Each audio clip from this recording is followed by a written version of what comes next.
আনুমানিক ৪৬০ বছর প্রাচীন হাওড়ার আমতায় রয়েছে বানেশ্বর শিব মন্দির। যুগ যুগ ধরে এই দেবতার কৃপায় বিভিন্ন অসুখ থেকে মুক্ত হয় মানুষ।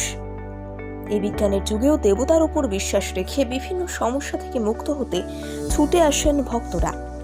জানা গিয়েছে ৪৬০ বছরেরও বেশি আগে প্রতিষ্ঠিত হয় বানেশ্বর বাবা। হাওড়ার কাশিদা গ্রামের নিবাসী জয়দেব সামন্ত এই মন্দিরের প্রতিষ্ঠাতা। বর্তমানে মন্দিরের যিনি পুরোহিত তিনি দশম পুরুষ। বংশ পরম্পরায় বানেশ্বর বাবার পুজো করে আসছেন। বানেশ্বর মন্দিরের দক্ষিণ পশ্চিম প্রান্তে রয়েছে মা শীতলার মন্দির। বানেশ্বর বাবার মন্দিরের পাশেই রয়েছে বাবার পুষ্করিণী বা পুকুর। প্রতিদিন নিয়ম মেনে সকাল 10টায় বাবার মন্দিরের দ্বার খুলে পুজো শুরু হয়। সন্ধ্যায় পুজো ও আরতি।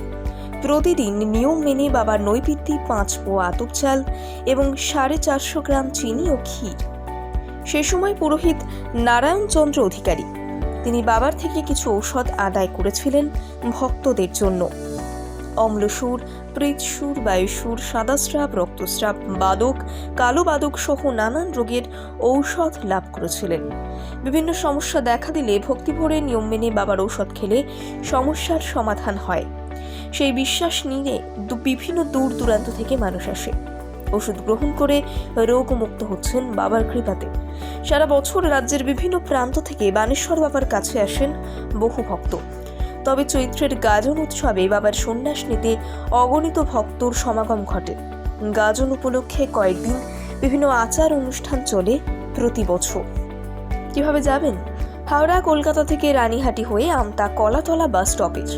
কলাতলা থেকে টোটো বা অটোয় চেপে তাজপুর নেমে কয়েক মিনিটের হাঁটা পথ।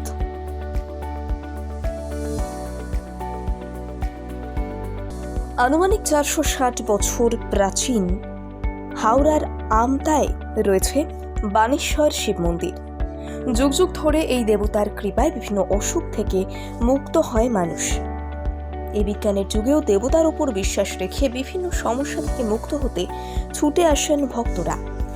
জানা গিয়েছে ৪৬০ বছরেরও বেশি আগে প্রতিষ্ঠিত হয় বানেশ্বর বাবা। হাওড়ার কাশিদা গ্রামের নিবাসী জয়দেব সামন্ত এই মন্দিরের প্রতিষ্ঠাতা। বর্তমানে মন্দিরের যিনি পুরোহিত তিনি দশম পুরুষ। বংশ পরম্পরায় বানেশ্বর বাবার পুজো করে আসছেন। বানেশ্বর মন্দিরের দক্ষিণ পশ্চিম প্রান্তে রয়েছে মা শীতলার মন্দির। বানেশ্বর বাবার মন্দিরের পাশেই রয়েছে বাবার পুষ্করিণী বা পুকুর। প্রতিদিন নিয়ম মেনে সকাল 10টায় বাবার মন্দিরের দ্বার খুলে পুজো শুরু হয়। সন্ধ্যায় পুজো ও আরতি।